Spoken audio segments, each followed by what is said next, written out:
Xitoy bu yil iyul oyidan boshlab Sharq Turkistonda Xitoy virus yuqumining qayta boshlanganligini e'lon qilish bilan bir vaqtda Sharq Turkistonda yuqumni nolga tushirish tadbirini favqulodda kuchaytgan. Bu tadbirlarga moslashish uchun Uyg'urlarning erkinligidan ayrilishga, och qilishga, barliq mol besati, terilg'u husullaridan voz kechishga, iqtisodiy jihatdan vayron bo'lishga majbur bo'lganligi ijtimoiy taratqularda inkos qilingan. İşikler sırtdan qulplangan ahalilar davomli holda uy besib yuqumlangandan boshqa vaqtida davolanmaslik, och qilish qatorliq sabablardan o'lib ketayotganligiga doir ichinishli uchurlarmi dalilinib kelmoqda. Xalq ommasini o'z uylariga qamash, ayirib kuzatish markazlari, karantin nuqtalariga apirib ta'qib qilish davom qilayotgan bu uzun mezgillik Xitoy virus yuqum kontrol mezgilida Sharq Turkistonning qish fasliga kirish bilan bu xil unumsiz, oshqun tadbirlarning amdilikda Uyg'urlarning sovuqdan har xil kasallikka giribtor bo'lish, hatto o'lish xavfini oshirayotganligimi faraz qilinmoqda.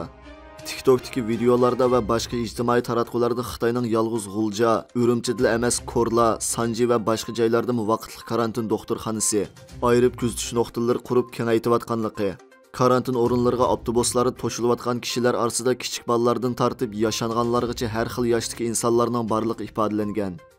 Vaziyatdan xabardor kishilarning inkos qilishicha, G'uljida ochliqdan o'lim voqealari yuz bergan yaqinqi oylarda Xitoy doiralari maxsus xodim ajratib jasadlarni to'plagan. Aholilarning niyatini yuyib tarab, urf-odat va diniy yo'sinlar bo'yicha dafn qilishga ruxsat bermagan. G'uljidagi dadisi ochliqdan tugab ketgan bir muhojirning inkos qilishicha, uning dadisi tugab ketgan kuni aloqador xodimlar eshik oldida paydo bo'lib, jasadni ilib ketadiganligini bildirgan.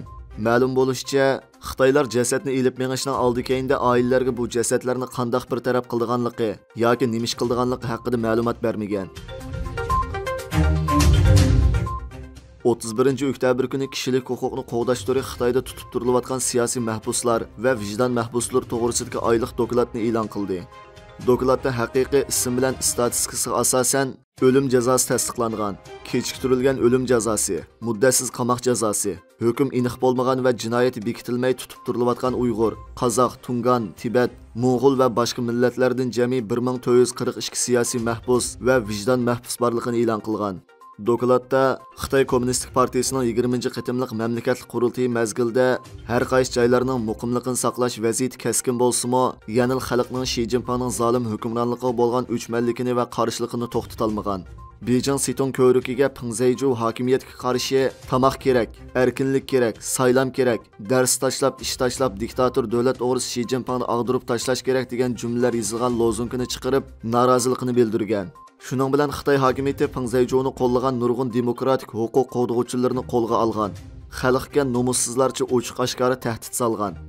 Kishilik huquq turi ta'kidlab, bir davlatdagi siyosiy mahbuslar va vijdon mahbuslarining ahvoli uning kishilik huquq ko'rsatkichining bir turi ekanligini, dokladda qarorlik statistika qilish va eng yangi uchurlarning e'lon qilinishi orqali Xitoyning navbatdagi kishilik huquq ahvoli, vijdon mahbuslari va siyosiy mahbuslarning ichinish ahvollarini oshkorlaydiganligini, xalqaro jamiyatini Xitoyning tutib turayotgan siyosiy mahbus va vijdon mahbuslari uchun tadbir qo'llanib, ularning qo'yib berilgan qadar izchil diqqat va murojaat qilishini bildirgan. 25 oktyabr kuni Xunan o'lkasi, Yongju shahri, Xintian nahiyasida keng ko'lamlik namoyish o'tkazilib, o'rmon o't ofatida o'lgan 2 nafar o't o'chirgich xodimga motam bildirgan. Shuning bilan tashqi dunyo Xitoy hokimiyati tomonidan qattiq kontrol qilingan 20-qitimliq mamlakatlik qurultiyi mezgilda keng ko'lamlik o'rmon o't ofatining yuz berganligini bilgan.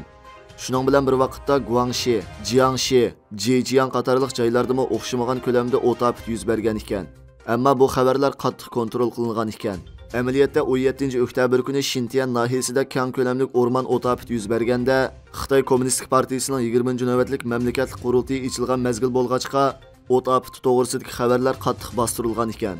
Vaziyatdan xabardor kishining bildirishicha, o't Xintian nahiyasining yermini 7 kun 7 kech ko'ydirganligini, 2 nafar o't o'chirgich xodimning o'lganligini, qurultay mezgil bo'lg'achqa ommaviy tashviqot supillarida munosabatli uchurlarning o'chirib etilganligini, motam ishlarimi faqat yerlik kishilar orasida kichik doirada tarqalishga ruxsat qilinganligini, barliq munosabatli uchur xabar manbalarida e'lon qilinmaganligini ta'kidlagan. Xitoy tug'ut nisbatining tuvanlashini kontrol qilish uchun vosita tanlamay hukumat tarmoqlari yangi to'y qilgan ayollarni baldurroq bolaliq bo'lishga majburlamoqda ekan. 27 oktyabr kuni necha 10 minglagan yangi to'y qilgan ayollar Xitoy jamiyati Weibo supsida bir yozmaga javob berib, yerlik sahiya tarmoqlarining telefon orqali o'zlarining homildor yoki emasligini so'rganligini bildirgan. Demak, hozir Xitoyda tug'ut yeshidagilarning tug'ish nisbati alohida tuvanlaganligini, shundaqla qiyrilik nisbati yuqorilab ketganligini bildirmoqda.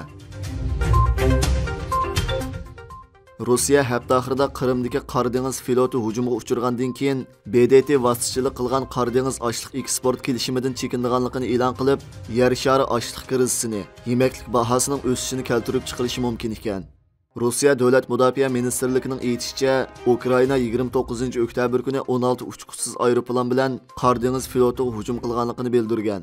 Ukraina bu hujumning egisi emasligini, ruslarning o'z qurollarini xato boshqarganligini aytgan. Reuters agentligining xabari qaraganda, Rossiya bu kelishimdan chekinib chiqqandan keyin Afrika va O'rta Sharqqa opirish planlangan necha 100 ming tonna bug'doy xatarga duch kelganligini, Ukrainaning Yevropaga ko'mmoqonoq eksportini to'salg'iga uchraydiganligini, Rossiyaning qarori dunyo o'simlik mening bahosini o'stirib o'tishi mumkinligini, Ukrainaning ottaparas yig'ining asosiy manziliga, jumladan oliy darajalik yemak yig'ini import qilishni o'z ichiga olgan Hindistonga tahdid bo'ladi ekan. 30 oktyabr kuni hech qanday paraxod dengiz insonparvarlik koridoridan o'tmagan. Rossiya chekingan bo'lsa-mu, Birlashgan Davlatlar Tashkiloti Turkiya va Ukraina Qora dengiz yemaklik kelishimini davomlashtirganligini, 31 oktyabr kunida 16 paraxodning chegaradan o'tishini planlagan ekan. Rossiyaning chekinish qarori Kiev, Washington va Yevropa birlashmasi tomonidan qattiq ayblangan. Amerika prezidenti Joe Biden bu harakatning butunlay qaramliq ekanligini va dunyoda ocharchilikni ig'irlashtirib o'tadiganligini aytgan.